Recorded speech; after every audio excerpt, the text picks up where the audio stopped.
into the unknown. That sentence is uncomfortable. It's not really in my character to go outside of my comfort zone. I'm not all that outgoing. It takes a lot of encouragement and time to get me to move into things that aren't familiar. I'm not typically the conversation starter. I have this rooted fear of not being worthy. Not being worthy of good and real friendship, not being worthy of love. I would rather stay quiet and to the side than put myself out there and face rejection. Because if I'm rejected, then it feels true that I'm not worthy of those things. You may have heard at some point about this guy Moses. God entrusted the people of Israel, who were slaves in Egypt, to him, and his job was to lead them out of slavery, out of Egypt, into this unknown promised land. That was a really big job, and Moses died before they made it to the promised land. So someone had to take over. God then told this man Joshua to take over. Moses' shoes were some big shoes to fill. I wonder if Joshua would have rather stayed quiet and to the side. Or was it easy for him to take charge? When Joshua took over for Moses, he stepped into the unknown and continued to lead the Israelites to the promised land. But he didn't do it alone. He did it with God. He could have chosen to not take over the leadership role. What if the Israelites didn't want to follow him? What if they didn't think he had what it takes? Those are thoughts that would have been in my mind if I were him. But he stepped up. He was able to step into the unknown because he knew that God was with him.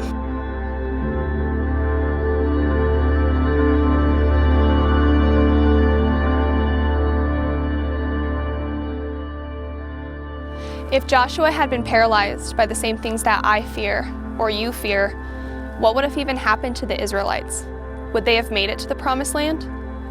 Regardless of any fear Joshua might have had, he still stepped up, and he led these Israelites with God. Now the Israelites at this point were about to enter into hostile territory, a city called Jericho. So Joshua sends spies ahead to kind of scope out the city of Jericho, and there they meet this woman named Rahab. Rahab had a reputation for being a prostitute, and she lived on the very edge of the city. She used her body for different things, and we don't know all of them, but if I were to put myself in her shoes, I bet she felt some worth from it.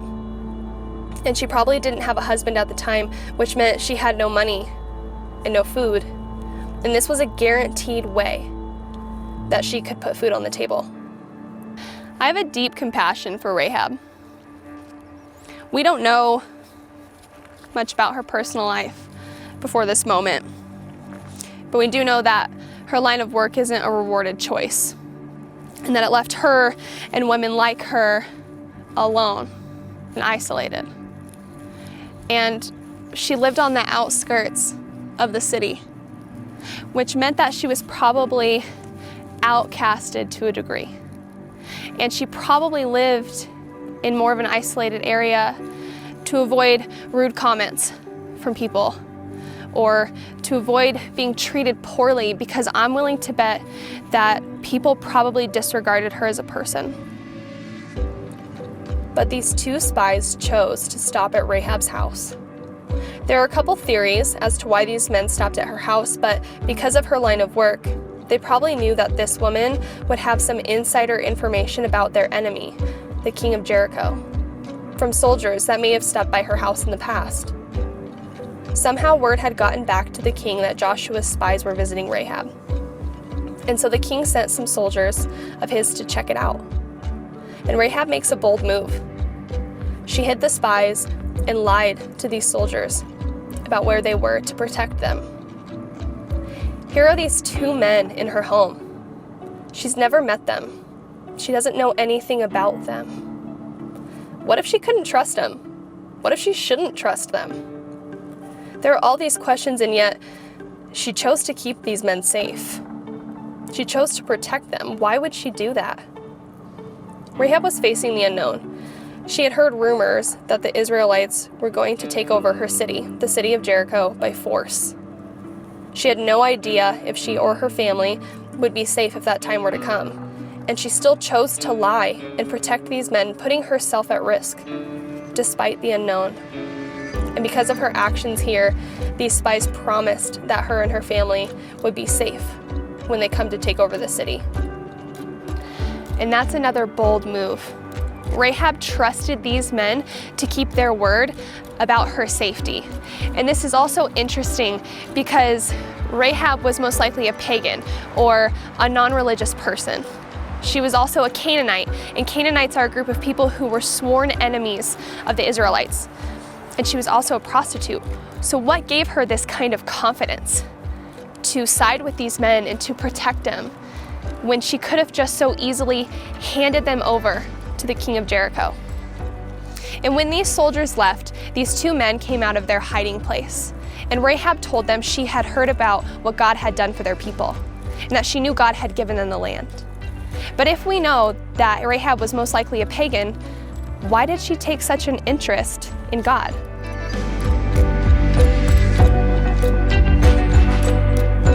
She knew there was something special about their God, that because of the way he fought for these people, he wasn't ordinary. She said, "For the Lord your God is the supreme God of the heavens above and the earth below." She recognized his power, that even the earth follows his orders, that he makes things that are impossible possible. She remembered stories of these miraculous things God had done for the Israelites, like parting the Red Sea so they could walk on dry land. The Israelites trusted God to get them safely to the other side of the Red Sea, which otherwise would have been impossible. And because of who God is, Rahab trusted these men to keep their word about her safety.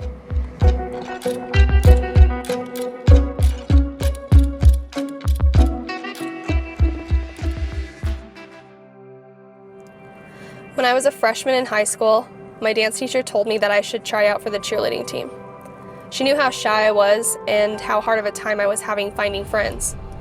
This woman meant the world to me, and I trusted her with my life. So I tried out, and I made it. And then I quit before the first practice because I was paralyzed by the thought of not knowing anyone on the team. And then at the end of summer, for the first time ever, the team opened up a second round of tryouts. Again, my dance teacher told me to go for it, and I did, and this time I stuck with it. Cheerleading helped me come out of my shell. It taught me that it was okay to be myself, and that it was possible to be worthy of good and real friendship. If it wasn't for my dance teacher pushing me and me trusting her guidance, I would have never stepped into the unknown and found what my heart needed at that time. And here's what that story had to do with Rahab. Rahab makes the decision to put her trust in God. If he had been faithful to the Israelites, then he was going to be faithful to her. She was able to step into the unknown because of who God is, not because of who she is, and not because of her own courage. She didn't know what the next day looked like. Much like right now, you and I don't know what tomorrow looks like or what the future holds, but we do know the kind of God we have on our side. And because of who God is, we can move forward in faith. And if you're sitting here thinking, I don't know who God is, how can I trust him? I don't know anything about him. I get that. I had those questions too before I knew who God was.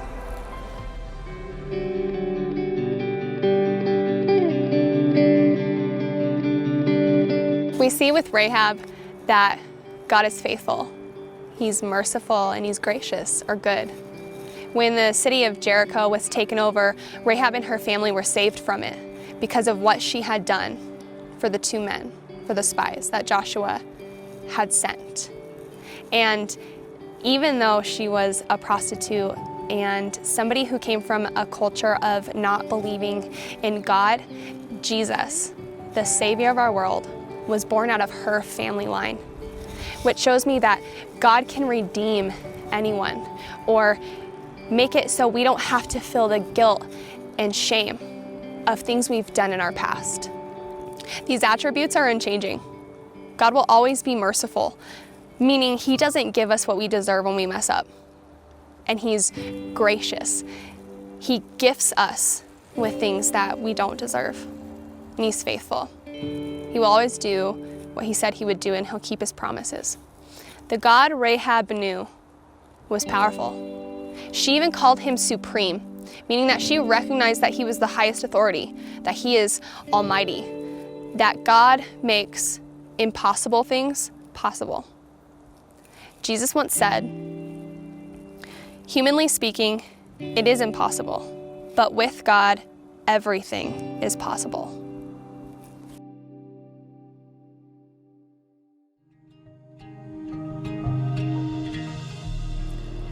Right now, going back to school feels impossible. Or making summer plans and seeing your friends, the feeling of normalcy. Maybe what feels impossible is how you are going to get out of bed in the morning because of depression and anxiety, or how you're going to make it through your parents' divorce.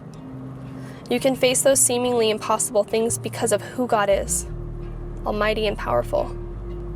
Rahab experienced God's mercy, goodness, and faithfulness when she and her family were safe from the destruction of their city. I've seen God be merciful towards me when I turned away from him and decided to live my life for me and me only. Without his mercy for the mess I was years ago, I wouldn't be in the position I am today, and I wouldn't be talking to all of you, though I am still far from perfect. I felt God's goodness and faithfulness in the big things, like when my niece came to live with me and I didn't know how to take care of her. And even in the little things, like when I would forget my lunch at home, but a friend just happened to bring extra. He is never changing. He is still almighty and powerful, and able to split seas and calm storms. He will always be merciful and good. He will always be faithful. The Bible puts it this way: Jesus Christ is the same yesterday, today, and forever. Because of who God is, we can put one foot in front of the other and keep walking into the unknown.